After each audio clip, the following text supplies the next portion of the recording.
Assalamualaikum warahmatullahi wabarakatuh. Perkenalkan, saya Muhammad Anugrah dari program studi ilmu pemerintahan. Pada video ini saya akan merangkum materi pengantar statistik sosial mulai dari klasifikasi data hingga populasi dan sampelnya. Jadi yang pertama adalah klasifikasi data. Apa sih itu klasifikasi data? Klasifikasi data adalah proses mengelompokkan data berdasarkan karakteristik tertentu agar lebih mudah dipahami, diolah, dan dianalisis.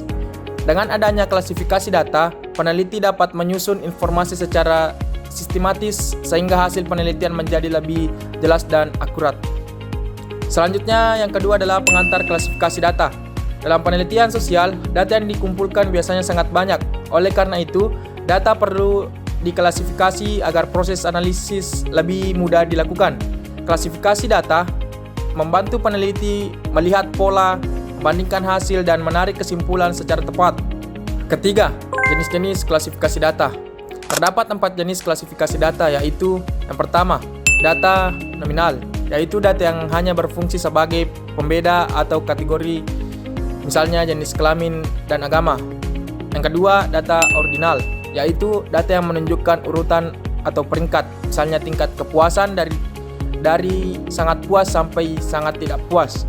Yang ketiga, data interval, yaitu data yang memiliki jarak yang sama tetapi tidak memiliki nol mutlak.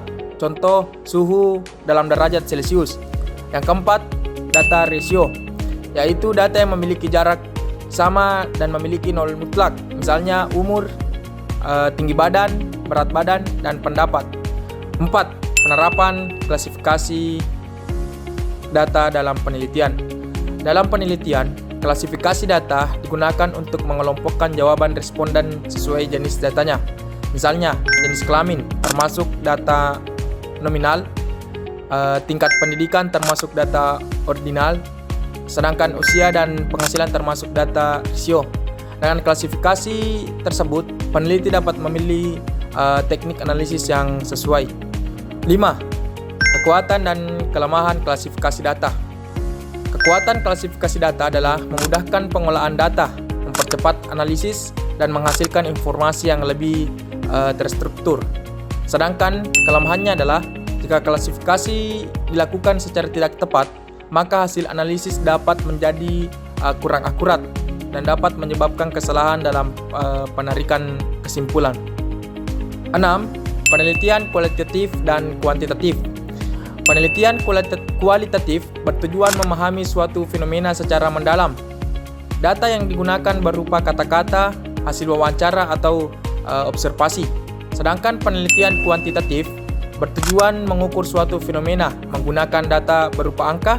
Biasanya peneliti kuantitatif menggunakan kuesioner dan dianalisis dengan statistik. Perbedaan utamanya adalah penelitian kuantitatif menghasilkan data deskriptif, sedangkan penelitian kuantitatif menghasilkan data numerik. 7.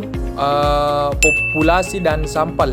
Populasi adalah seluruh objek atau individu yang menjadi sasaran peneliti, sedangkan sampel adalah sebagian dari populasi yang dipilih untuk mewakili seluruh populasi.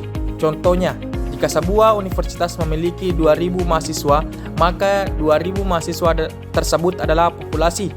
Jika peneliti mengambil 10 mahasiswa sebagai responden, maka 100 mahasiswa tersebut merupakan sampel. Selanjutnya kita masuk ke bagian penutup. Sebagai kesimpulan atau sebagai penutup, klasifikasi data merupakan bagian penting dalam penelitian karena membantu peneliti mengelompokkan data, menentukan metode analisis, serta memperoleh hasil penelitian yang lebih tepat. Selain itu, pemahaman tentang penelitian kualitatif, kuantitatif, populasi, dan sampel juga menjadi dasar dalam melakukan penelitian sosial.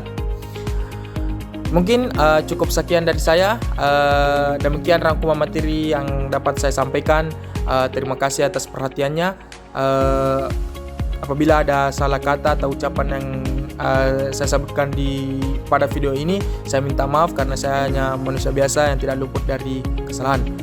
Sekian, billahi taufiq wal hidayah. Assalamualaikum warahmatullahi wabarakatuh.